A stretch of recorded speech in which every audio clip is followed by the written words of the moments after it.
You're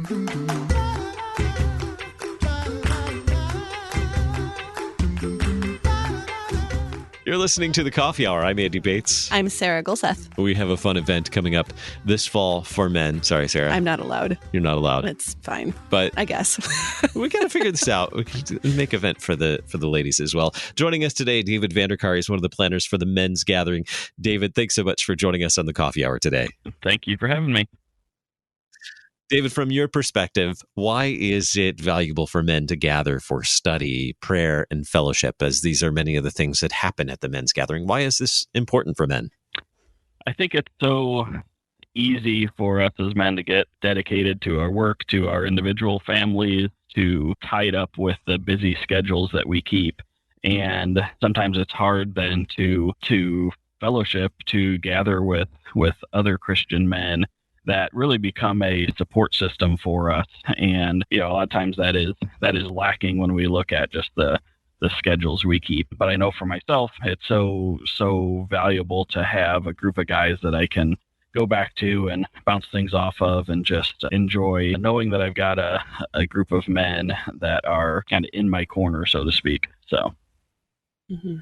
How long have you been doing this gathering? Because we've talked about it. I can't remember how many times. Multiples. But yeah, we've had a lot of conversations about it. The official gathering itself actually goes back over 10 years now that we've been holding our official events, and that has been generally in the springtime is what we've been using every year.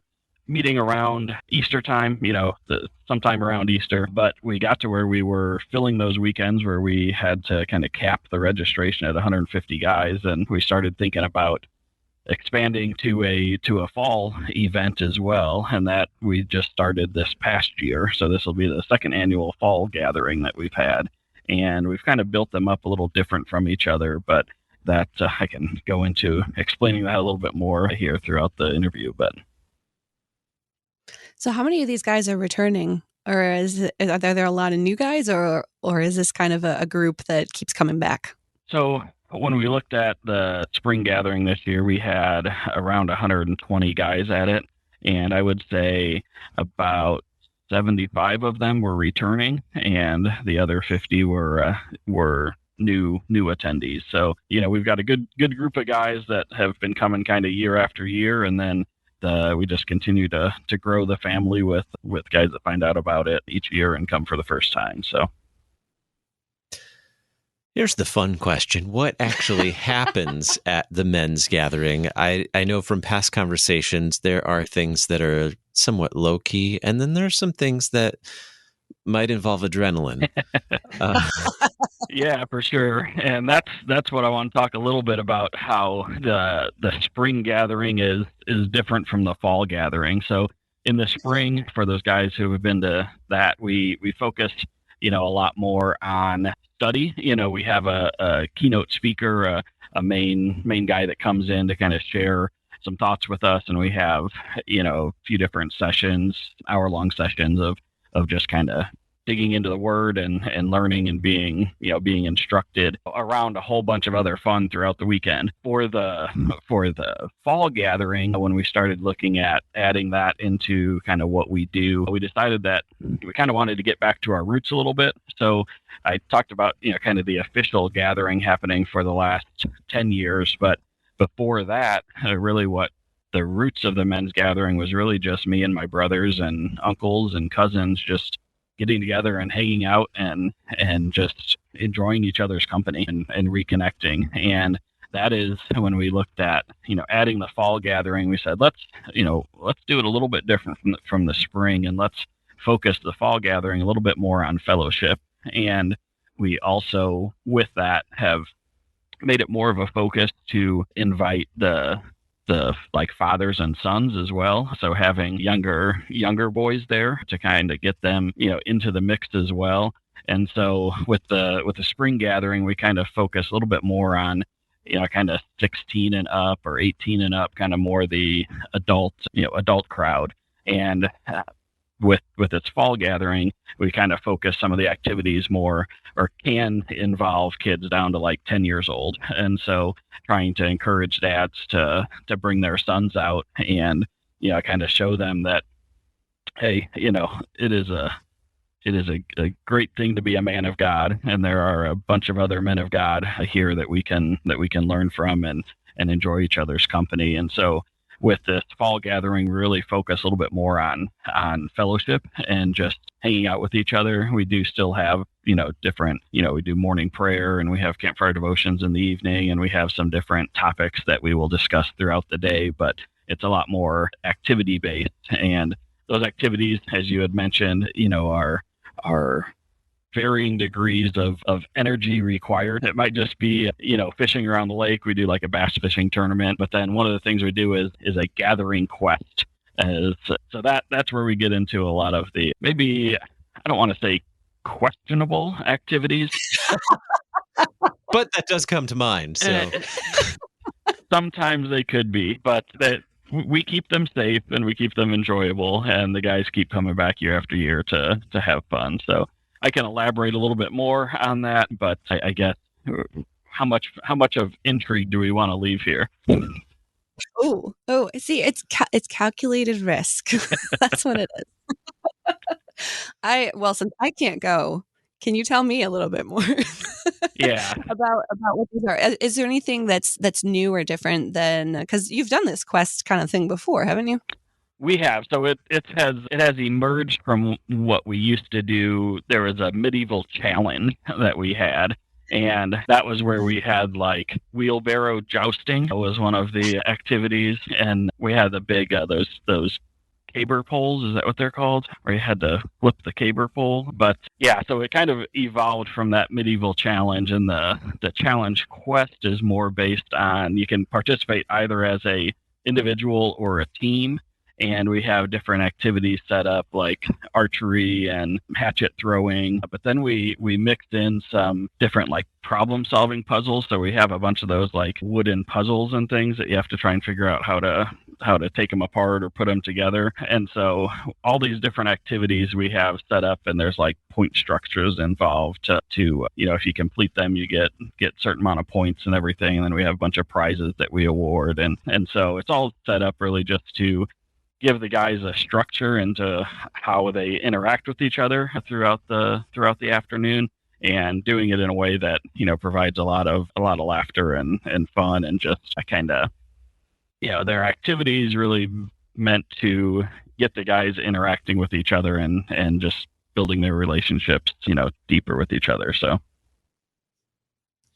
now, you mentioned times of prayer and during this and study as well. I know that the fall event has more of an emphasis on fellowship. What's it like gathering together for times of prayer? I think you mentioned morning prayer earlier. What's that like, gathering in a room? And I'm going to guess when men gather to pray, there might also be singing. There is singing, and that is one of the amazing things that always brings me chills when we get 150 Christian men in a room and we sing a hymn together. It's just that it just and that feeling of being with fellow Christian men, just singing praises to God is amazing. So yeah, we start every day with a morning prayer. We end the day with campfire devotions around the campfire. But then last year we started something with the fall gathering where we just had these question box discussion times. And so basically we just put a box out there and allowed people to just kind of write down a question that they had, or a topic that they wanted to discuss.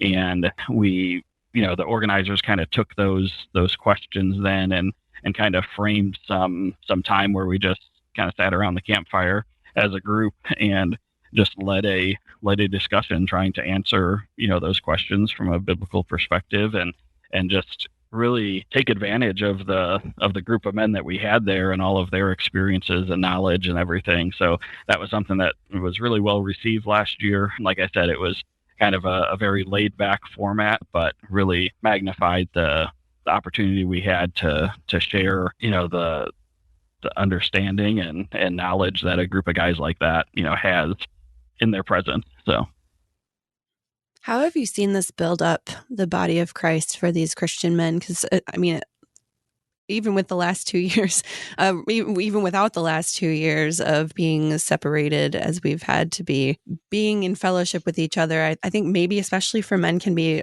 just a challenging thing to kind of build those deep relationships that are going to last for a long time. How have you seen these events build up that body of Christ with Christian men?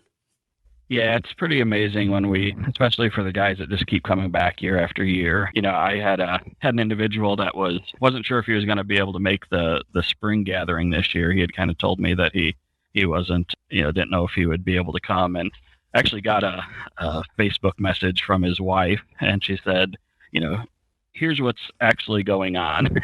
And he was struggling with some health issues, and some pretty serious health issues, and he ended up being able to come out for the weekend kind of last minute, and we were able to share with him through those struggles and with those prayers, and kind of sit down and pray with him as a group of guys. And it was pretty amazing to see the impact that had on him, and also just the that group of guys that came together where we only see each other, might only see each other for that one weekend a year, but we stay in communication through Facebook and everything. And just again, having that resource of guys out there that we know are on our side, and we can reach out to, and we'll be there in a drop of a at the drop of a hat. So yeah, it's a strong group, and something that I think is needed by Christian men in this day and age. So